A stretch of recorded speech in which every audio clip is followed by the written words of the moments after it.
welcome to my channel. Today I'm going to cook dinner. Gonna be fried egg, fried perfect egg. Come on, let's go do it. My fried egg is different. Gonna be taste very good. Gonna be delicious. Come on, cook with me tonight. Okay, first I got egg right here, and my topping gonna be olive or olive. Anybody cook egg with olive? This is the pakat queen color green lao vegetable. Okay, and spring onion, cilantro, and garlic. มาเด้อ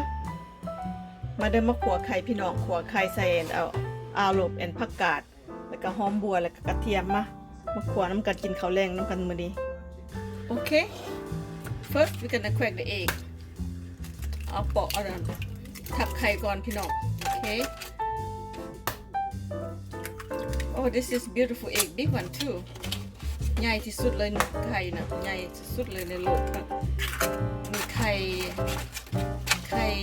เป็ดคือไข่ไก่กับหูเนาะ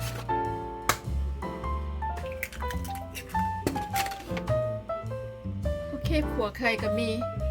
ผงสุกไก่เด้อพี่น้องผงสุกไก่ This is chicken broth powder โอเคผงสุกไก่ chicken broth powder fish sauce น้ำปลา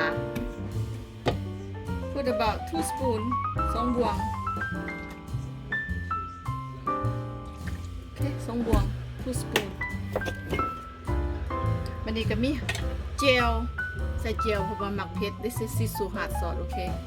my own hot sauce I sell this in the market right here ลาว hot gel โอเคใส่ลงไป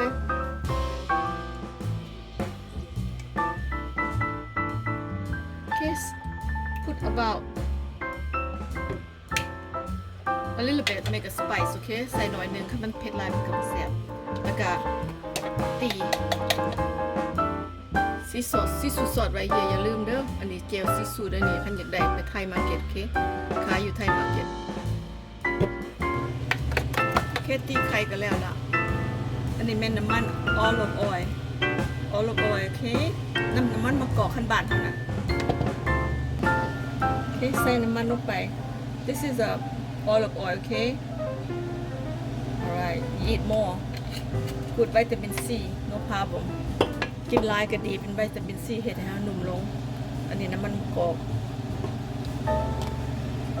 ก็เป็นoliveนี่แหละขั้นบอดนี่oliveขั้นบอดนี่ตัวนี้นะก็ซับใส่ชับgarlic ชับ garlic กระเทียมเริ่มอันนี้นะกระเทียมสับโอเคใส่ลงไปเลยใส่หมวกลายทะเลแห่งแสบกระเทียม more you put the more good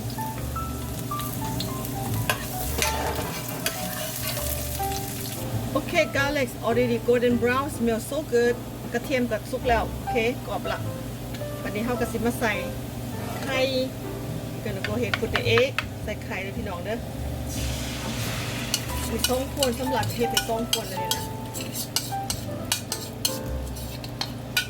โอเคไข่กับลงหม้อเดี๋ยวเราก็มาใส่ olive โอเค put olive in here you guys you have cooked with olive before โอเคใส่ลงไปเลยดิมันแซ่บ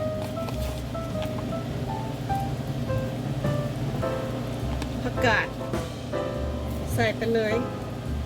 color green Asian color green ผักกาดโอเค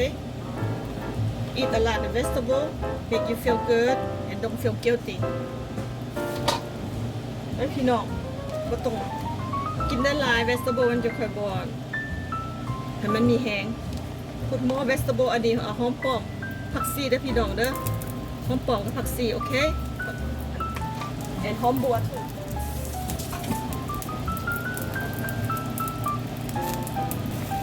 โอเค now we turn over.Let's more one better โอเคพี่น้องก็คนไปยังสิแหละเล็กได้หน่อยมัน perfect That's how you cook perfect egg just like that Don't be scrambled egg okay guys just let them be like fluffy by themselves you know perfect fried egg Okay let them cook for a minute don't want overcook this white pepper sparkle white pepper พริกขาวพริกไทยขาวพี่น้องเด้อพริกไทยขาว cooking egg very easy it's no hard or very easy cooking at home eat at home guys okay เฮ็ดขัวไข่มันก็บ่ได้ยากพี่น้องเอ้ยอย่าเฮ็ดอยู่เฮือนกินอยู่เฮือนบ่ต้องไปหาซื้อไผเราเฮ็ดกินนี่แซ่บกว่าควอลิตี้โอเคเห็นบ่นี่แล้วเลยได้นี่นะดันthis is done already ขัวไข่บอกแล้วเลยเด้มาเด้อมากินน้ำกันเด้อพี่น้องขัวไข่เป็นตะแซ่บโอเคขัวง่ายๆเลยนี่นะนะทำอีทเป็นมีกายกินข้าวแรงขัวไข่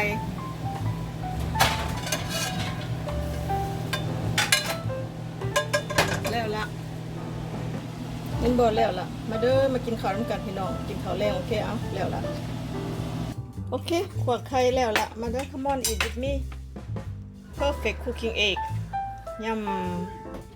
dinner for tonight come on come eat with me guys okay เอาเท่านั้นละ okay guys if you like this video thumbs up subscribe make me happy to cook more and more ถ้าจะมากก็ thumbs up subscribe ให้เด้อ okay